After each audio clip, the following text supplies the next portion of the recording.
Welcome. If you're here for this deep dive, it's probably because you, like us, get drawn into those stories, the ones that leave you with chills, the unsolved cases where the clues hint at something truly terrifying. Today, we're looking at the source material around a really baffling one: the disappearance of Amy Lynn Bradley. She vanished from a Caribbean cruise ship back in 1998. Amy was just 23. She had recently graduated, was smart, athletic, a physical ed major, getting her master's in sports psychology. Great swimmer, too. But here's an interesting little detail. When her dad, Ron, won this week-long cruise on the Rhapsody of the Seas, Amy apparently wasn't that keen on going. Reluctant, But she went. She boarded in Puerto Rico with her parents, Iva and Ron, and her brother, Brad. It's important to picture the scene. This ship, the Rhapsody of the Seas, wasn't small. We're talking almost 1,000 feet long. It's like a floating city. The idea that someone could just disappear from a secure spot like their own private balcony, well, it immediately makes you think this wasn't random. Exactly. So let's set the timeline. The last night Amy was definitely seen was March 23rd, 1998. The ship left Aruba, heading for Curacao. Her parents went to bed earlier. But Amy and her brother Brad stayed up, way past midnight. They were partying, dancing with the ship's band, Blue Orchid. Brad eventually called it a night, went back to the cabin. Amy came along about maybe 15 minutes later. But instead of going inside, she just stayed out on their balcony, sat in a deck chair. Okay, now we get to the critical moment. When she vanished, it seems to hinge on this tiny 20-minute window early the next morning. Around 5 a.m., her dad, Ron, woke up. He could tell the ship was getting ready to dock. He glanced out onto the balcony. He saw Amy there, asleep in the deck chair. There was a pack of cigarettes next to her. The sliding glass door to the cabin was closed. Everything seemed fine, so Ron went back to sleep, just for about 20 minutes. And that 20 minutes right there between roughly 5:00 and 5:20 a.m., that's everything. That's when the situation flips from totally normal to, well, a nightmare. Because when Ron woke up that second time, Amy was gone. And he noticed a few specific things that seem really chilling now. The cigarettes she had, gone. The sliding door, now open. But crucially, none of her shoes were missing. Not sandals, not sneakers, nothing. Which is why initially Ron didn't panic. Right. His first thought was harmless. Maybe she just popped out to grab a coffee or a soda from a machine nearby. She wasn't dressed to go wandering the ship or go ashore. That perfectly normal assumption, it meant a delay. The mind goes to the safe explanation first. Right. It took about an hour of searching before Ron really started to feel that dread, before he alerted Iva, Brad, and then the ship's officers. And that hour, that lost hour, was critical because by the time the ship's crew knew she was missing, the Rhapsody had already docked in Curacao. The family, they were frantic. They went straight to the captain, pleaded with him, please don't let anyone off, seal a ship, do a head count first. But he wouldn't do it. He refused to seal the ship. He agreed they'd search the vessel, this massive ship, but he opened the gangplank anyway. Hundreds of passengers just started streaming off onto the island. The family always believed that single decision was disastrous. It potentially let anyone involved or any witnesses just vanish into the crowd. It really compromised things from an investigative standpoint. Yeah. You potentially lost evidence, lost suspects, lost witnesses, all gone within minutes. Was he just following protocol? Or prioritizing the schedule? It's a huge question mark. Legally, the captain has immense authority at sea. But opening that gangplank, well, it certainly didn't help the investigation. Contaminated the scene, basically. 12 hours later, around 5 p.m. that day, the ship's search officially found nothing. The captain apparently suggested maybe she fell overboard or maybe it was suicide. Both ideas the Bradleys immediately shot down. They knew Amy. She was happy, looking forward to things, and she didn't even like being near the railings. So the disappearance itself was baffling. But then the FBI gets involved, and the whole picture starts to shift. It moves away from accident and towards something. Well, something planned. 2 women came forward. They said they saw Amy around 5:45 a.m., that's just after Ron woke up the second time, and found her gone. They saw her heading towards the ship's dance club, and she was with someone. The bass player from the band Blue Orchid, Alistair Douglas. He seems to be the last person confirmed to have been seen with her. And Douglas's behavior right after she went missing is extremely suspicious. Get this. While the family is still desperately searching the ship before it's public knowledge she's missing, Douglas walks up to Amy's brother, Brad, and he says something like, "Hey man, sorry about your sister." Whoa, hang on. At that point, only the family, the captain, and ship security knew Amy was missing. It hadn't been announced. How would Douglas know? Exactly. How could he possibly know she was missing unless he was involved or someone involved told him? When the FBI questioned him, his story apparently changed several times. He eventually denied knowing anything. And look, no direct physical evidence was found tying him to it. But that comment, it hangs there. But then the FBI found something else, something in the ship's administration that was arguably even more terrifying. It suggested real premeditation. You know how cruise ships have photographers taking pictures of everyone all the time? Yeah, for souvenirs, thousands of photos. Well, the FBI checked the ship's photo service records for that cruise, and they found that every single photograph that included Amy Bradley had been removed, pulled. All of them. All of them. Hers were the only photos missing from the entire ship's collection for that week. And the timing. Yeah. This is the chilling part. Those photos were taken and presumably removed before she physically disappeared. We're talking maybe 9 or 10 hours before Ron even woke up and found her gone. It just screams organization, doesn't it? Planning? The immediate theory, the one that makes the most sense given that detail, is human trafficking.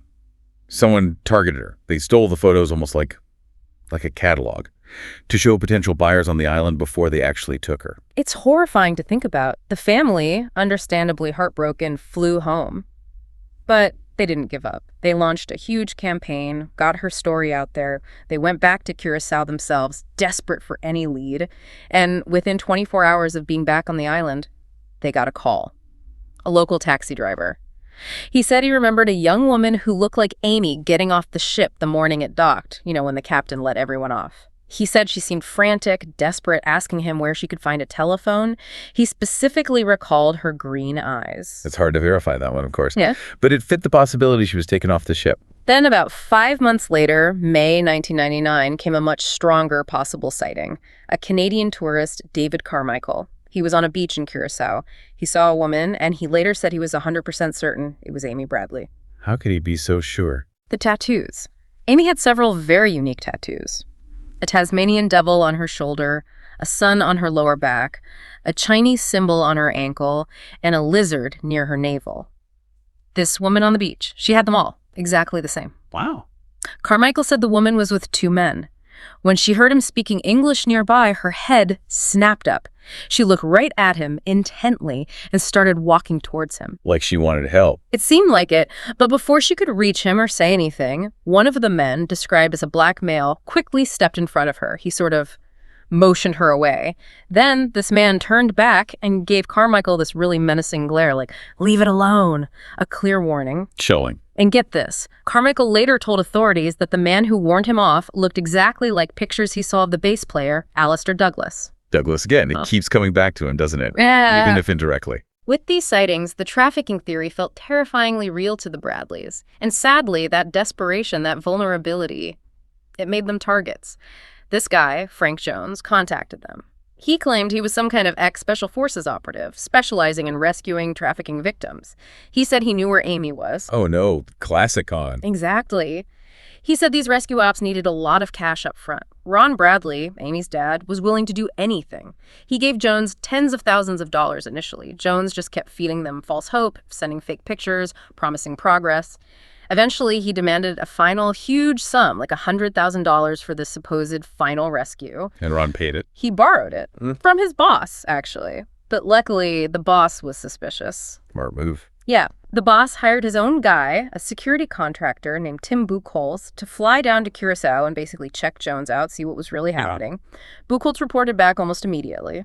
Jones was a total fraud. A con artist, he was just getting wasted, spending the family's money, making zero progress, faking everything. That's just heartbreaking, taking advantage of a family in that state. Jones ended up stealing over $200,000 from them before he was finally caught and arrested. He got 5 years in prison. It just shows the awful lengths scammers will go to preying on that desperation. It really does. A terrible betrayal on top of everything else. But even after that, the possible sightings didn't stop, and they continued to point towards trafficking. In 2001, there was another disturbing account. A U.S. Navy sailor, William Hefner. He admitted he visited a brothel in Curacao somewhere Navy personnel weren't allowed to go. He said while he was there, a woman came up to him, grabbed his arm. She seemed scared. What did she say? She told him, "I'm in trouble." She said, "They've got my papers and I can't leave the island." And then she told him her name was Amy Bradley. Or possibly Tammy. He wasn't 100% sure on the name later. Okay, the papers part is interesting, though. Because the family confirmed Amy's passport, all her ID, was left behind in the cabin safe on the ship. She didn't have her papers with her when she vanished. Right. So was this woman really Amy? Or was she someone else being forced to use Amy's name?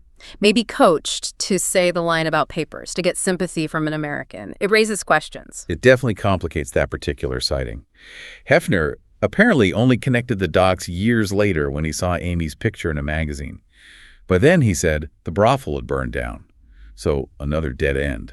Then we jump forward to 2005. An organization that tracks victims of human trafficking contacted the Bradleys. They'd found a photograph online. It was from an adult website advertising an escort who went by the name Jazz. And they thought it was Amy.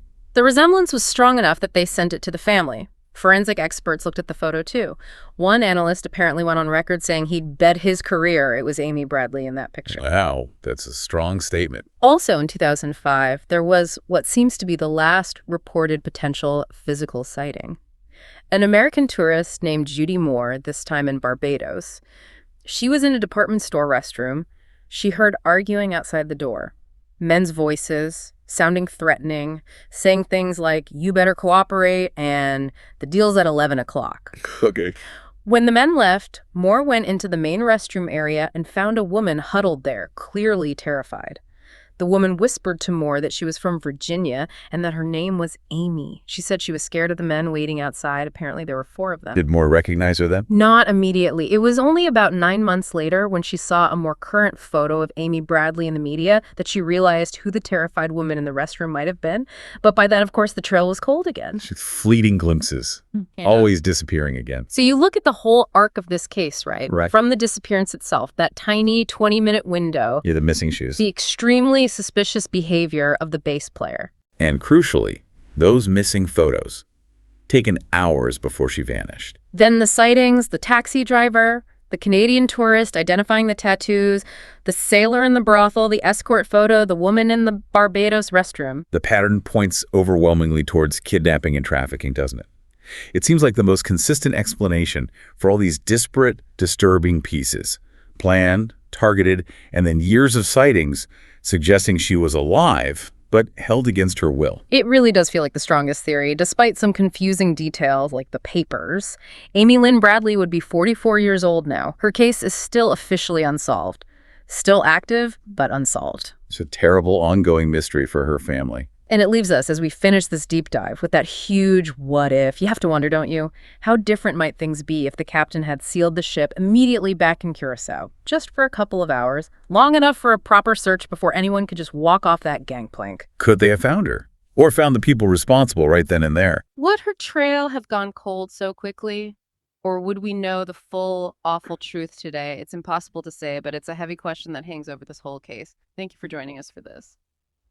Well, this incredibly unsettling story, if you find value in digging into true crime, exploring these dark cases and the questions they leave behind, please do like this video, share it, and subscribe to our channel, Horror Docs. We'll have more deep dives coming your way.